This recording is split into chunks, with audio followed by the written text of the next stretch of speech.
Ian McShane's mysterious hotelier, Winston Scott, is back in action and from the world of John Wick. Ballerina, this summer's spin-off of the John Wick action franchise. Winston's past and that of his hotel, the Continental, was explored in the Peacock miniseries The Continental. From the world of John Wick, but McShane and his late co-star, Lance Reddick, didn't take that story into account when devising backstories for their characters. McShane talked about his vision of Winston's past with Collider's Perry Nemiroff during a recent interview for Ballerina. When asked about his backstory, including the parts depicted in the Continental, McShane had his own ideas for the character. That leads into my dear departed friend, Lance Reddick, who I would normally be here with, talking about the movie. I miss him dearly. We would talk about the backstory that we had, I remember, from the very first show together, and I think much more interesting than what you mentioned before about the prequel. They were two government operatives who met in Africa, maybe on a joint CIA and MI6 mission. Then, when their governments no longer had any use for them, which they don't, and this is true in real life, they're thrown out into the world. And what do they know? They're in a world of black ops, psyops, mercenaries, and whatever, and they put it to good use. So they were approached by the high table because nobody knows who that is. So we used to talk about the backgrounds of that.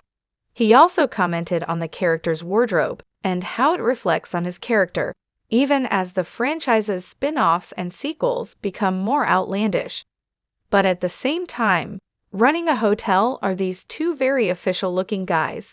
You got to wear great suits at the same time, so when the project came up, I said, "Oh good, get in touch with my tailor in London. I'll see you in a couple of weeks." McShane laughed.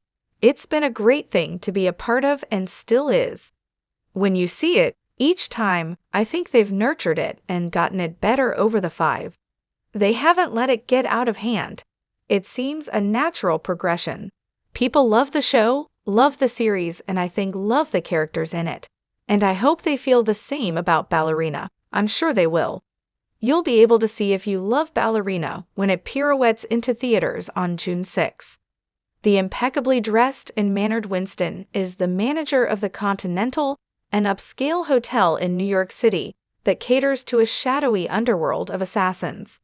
A longtime friend of Wick's, he is typically accompanied by his faithful concierge, Charon. He serves at the pleasure of the High Table, the mysterious cable that controls the underworld in the Wick world. He comes under fire from them for sheltering the fugitive Wick over the course of the series, which leads to the murder of Charon and the demolition of the Continental. At the conclusion of John Wick, Chapter 4, he's reinstated as the head of the rebuilt Continental, but is left to mourn the fallen Wick. Ballerina will star Ana de Armas as Eve Maquero, a ballerina-turned-assassin who grew up in the same Russian crime family as Wick, headed by the director. The film will see her use her assassin skills to avenge her murdered father as she takes on the Chancellor. In addition to McShane and the late Reddick, the film will also feature an appearance from Keanu Reeves as John Wick. The film was directed by Len Wiseman and underwent reshoots with original John Wick director Chad Stahelski.